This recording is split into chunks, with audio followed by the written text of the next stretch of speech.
ఈ నెల 20న తిరుపతిలోని మెటర్నిటీ హాస్పిటల్ వద్ద వృద్ధురాలిపై దాడి చేసి సొమ్మును చోరీ చేసుకున్న నేరస్తుడిని ఈ రోజు రుయా హాస్పిటల్ ఆడిటోరియం వద్ద అదుపులోనికి తీసుకొని రిమాండ్కు తరలిస్తున్నట్లు west police station CI Ramakrishna case వివరాలను మీడియా ముందు వెల్లడించారు.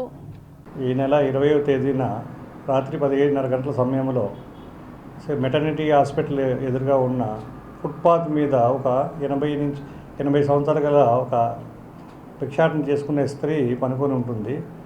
అదే రూట్లో వెళ్తున్న ఒక వ్యక్తి ఆమె దగ్గరికి వెళ్ళి ఆమె దగ్గర ఉన్న డబ్బుని దొంగలించుకునే సమయంలో ఆమె పెనుగులాడడం జరిగింది. పెనుగులాట జరిగినంలో ఒక 5,000 రూపాయల అమౌంట్ ఇతను తీసుకొని పారిపోవడం జరిగింది.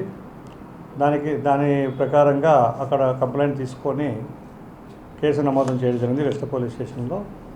ఈ కేసుని ప్రతిష్టాత్మకంగా తీసుకొని తిరుపతి జిల్లా ఎస్పీ గారు అయినటువంటి శ్రీ సుబ్బరాయుడు ఐపీఎస్ గారు మరియు ఆధ్వర్యంలో డిఎస్పీ భక్తవత్సలం సారి సూచనల మేరకు 2 టీములు ఏర్పాటు చేసి ముద్దాయి కోసం కనుగొనడానికి ఏర్పాటు చేయడం జరిగింది. ఈరోజు 3 గంటలకి రుయా హాస్పిటల్ ఆడిటోరియం వద్ద ముద్దాయి ఉన్నాడని మాకు సమాచారం తెలియడంతో ఇమీడియట్గా వెళ్ళి మేము అతన్ని పట్టుకొని అరెస్ట్ చేయడం జరిగింది.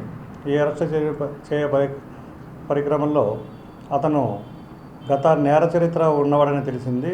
ఇతని మీద పలు కేసులు ఉన్నాయని, అతని స్వగ్రామం పుల్లంపేట, పలు నేరాల్లో ముద్దాయిగా ఉన్నాడని తెలుసుకొని అతన్ని అరెస్ట్ చేసిన తర్వాత ఈరోజు రిమాండ్కి పంపించడం